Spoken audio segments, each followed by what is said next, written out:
Sabe aquela pergunta que sempre aparece? Se Deus mudou do Antigo para o Novo Testamento, se é o mesmo Deus?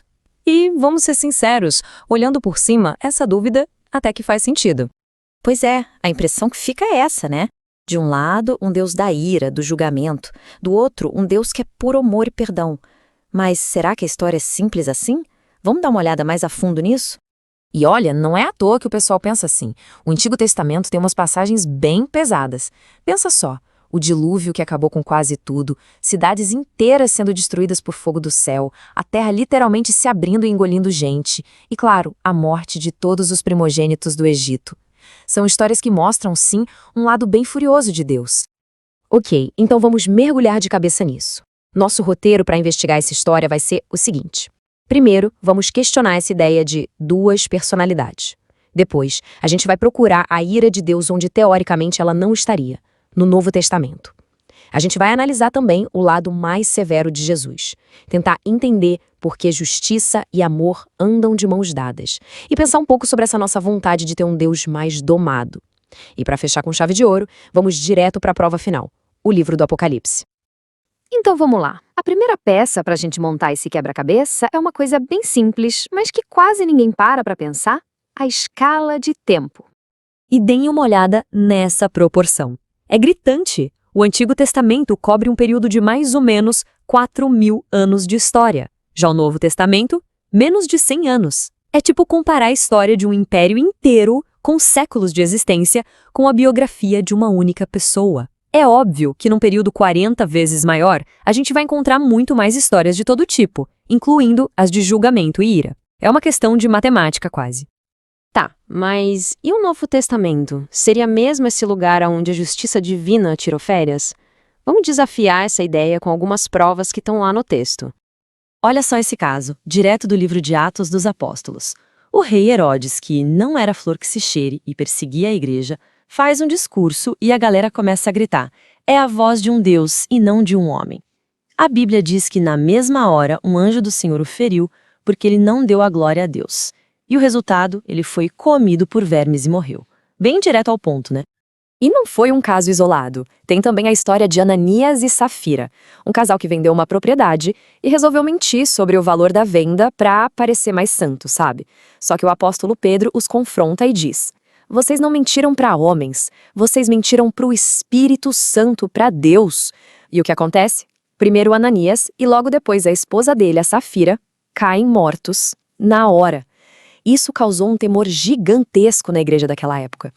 Certo, então a gente já viu que a ira de Deus dá as caras no Novo Testamento. Mas e Jesus?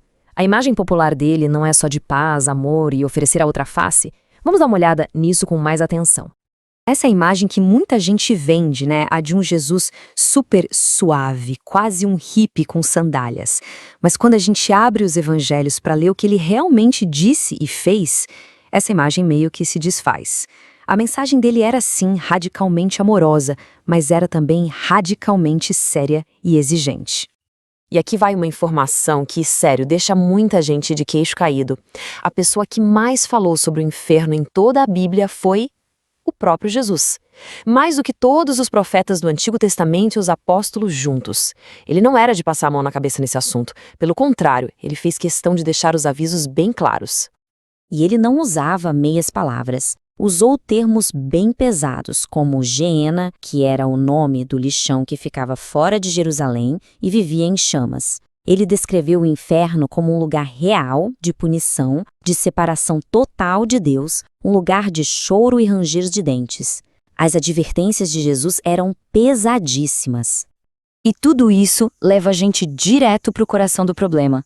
Essa conexão que não dá para quebrar entre o amor de Deus e a justiça de Deus. Por que essas duas coisas têm que andar juntas? Por que Deus não pode ser só amor e pronto? Uma pequena analogia ajuda a gente a entender isso perfeitamente. Pensa comigo numa cena de tribunal. Imagina um criminoso terrível, um vilão que cometeu atrocidades e não se arrepende de nada, diante do juiz.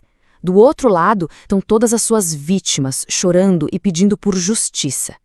Agora, se o juiz, por ser só amor, simplesmente ignorasse o sofrimento das vítimas e dissesse: tá tudo bem, pode ir para casa, e perdoasse o vilão, esse juiz seria considerado bom, Ou ele seria, na verdade, um cúmplice da injustiça? Então, o ponto central é esse.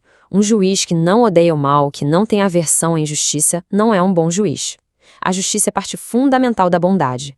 A gente mesmo vive buscando justiça no nosso dia a dia, certo? Imagina um Deus perfeito.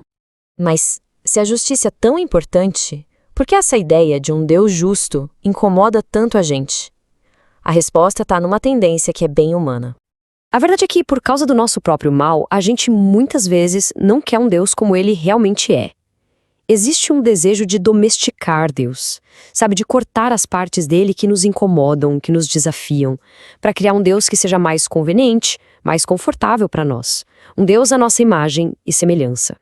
Isso me lembra demais aquela frase fantástica do C.S. Lewis sobre o Aslan, que é a figura de Cristo em Nárnia. Os personagens aprendem que o Aslan não é um leão domesticado.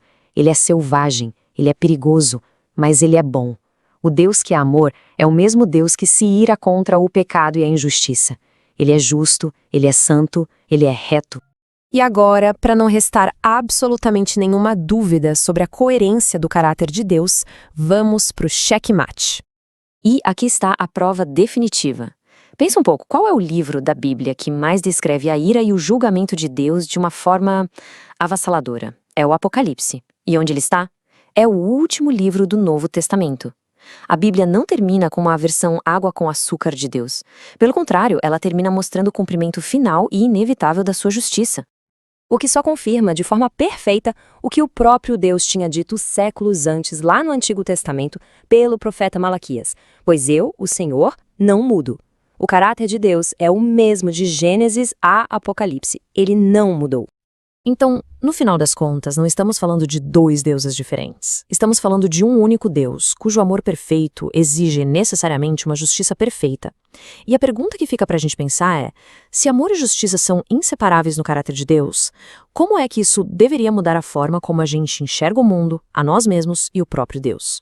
Fica aí a reflexão.